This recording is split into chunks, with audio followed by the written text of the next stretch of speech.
Contoh soal yang kedua yaitu pada buku SEB nomor 27.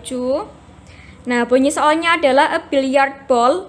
Ada sebuah bola biliar, di situ dilambangkan dengan ball one.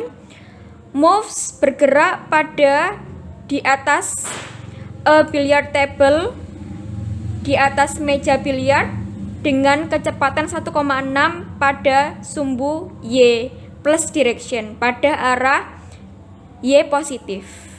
Nah, kita gambarkan seperti ini. Ada bola pertama yang warna merah ini, dia bergerak dengan kecepatan 1,6 meter per sekon ke arah Y positif. Nah, digambar di situ kan hanya pada arah Y saja. Berarti arah X-nya sama dengan 0. Oke. Di sini kecepatannya saya lambangkan dengan V1Y dan V1X. V1X-nya sama dengan 0 ya, karena dia bergerak lurus ya pada sumbu Y saja. And collides with an identical ball, dan menumbuk bola yang identik. Nah, identik di sini maksudnya apa? Identik masanya. Jadi massa bola 1 sama dengan massa bola 2. Di soal ini saya lambangkan dengan M saja.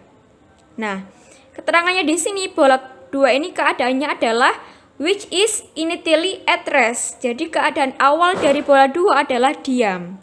Maka bisa saya tulis keadaan awal kan berarti kan sebelum tumbukan. Nah, V-nya tidak ada aksennya, cuma V aja. Jadi V2X maupun V2Y-nya bernilai sama karena dia diam terhadap sumbu Y maupun sumbu X. Maka sama-sama sama dengan 0 meter per sekon.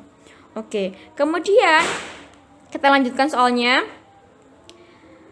After collision, setelah tumbukan, ball one moves with a velocity sebesar sekian. Setelah tumbukan bola pertama ini, lalu kita lanjutkan soalnya.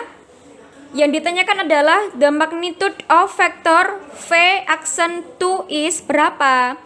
Jadi yang ditanyakan adalah V aksen 2. Nah, di mana V aksen 2-nya merupakan kecepatan bola biliar yang kedua, bola 2 ini setelah tumbukan. Nah, gambarannya adalah seperti ini. Nah, oke.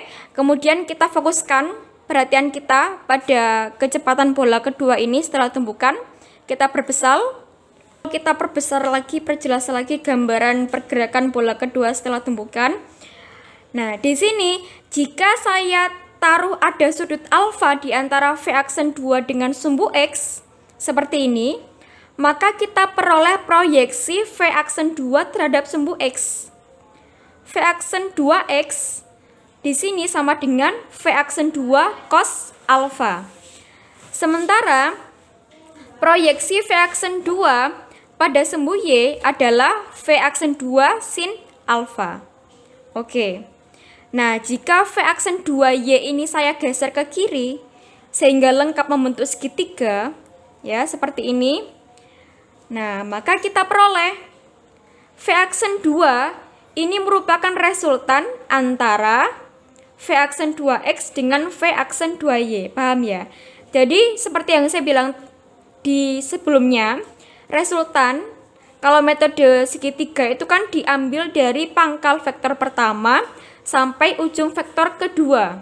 Maka V aksen 2 ini merupakan resultan dari V aksen 2Y dengan V aksen 2X. Oke, di slide selanjutnya saya gambarkan lagi diagramnya pergerakan bola 2 tadi setelah tumbukan. V aksen 2X-nya ke kiri, V aksen 2Y-nya ke atas, ya kan? Nah, ini garis biru merupakan garis resultannya. Oke. Nah, di sisi kanan ini saya tulis semuanya yang diketahui dari soal. V1Y, V1X, V1 aksen Y, V1 aksen X, V2X, V2Y, M1, M2 diketahui dari soal. Oke. Nah, tadi kita ditanyai mengenai V aksen 2, yang dimana V aksen 2 merupakan resultan dari V aksen 2X ditambah dengan V aksen 2Y. Nah, dari mana kita bisa tahu nilainya ini? V aksen 2X dan V2Y. V aksen 2Y maksud saya. Nah, ini kita tahu dari hukum kekekalan momentum, yang kita pisahkan antara sumbu X dan sumbu Y. Jadi seperti yang kita tahu bahwa pada sumbu X terjadi hukum kekalahan momentum sigma Px sama dengan sigma P aksen X. Nah, sigma Px ini karena merupakan penjumlahan dari momentum sebelum tumbukan kedua benda, maka sigma Px sama dengan P1x ditambah P2x. Sedangkan sigma P aksen X sama dengan P1 aksen X ditambah dengan P aksen 2x. Oke, kita uraikan lagi. P sama dengan M kalikan V, sehingga P1x sama dengan M1V1x, P2x sama dengan M2V2x, P aksen 2, P aksen 1x sama dengan M1V1 aksen X, P aksen 2x sama dengan M2V aksen 2x. Oke. M-nya tadi kan sama, ya. M1 M2 sama dengan M. Ya. Kemudian kita masukkan ya. VV-nya ini V1x, V2x, V1 aksen X, V aksen 2x dan M-nya kita bisa coret M-nya. Nah, maka kita akan memperoleh nilai V aksen 2x sama dengan min 6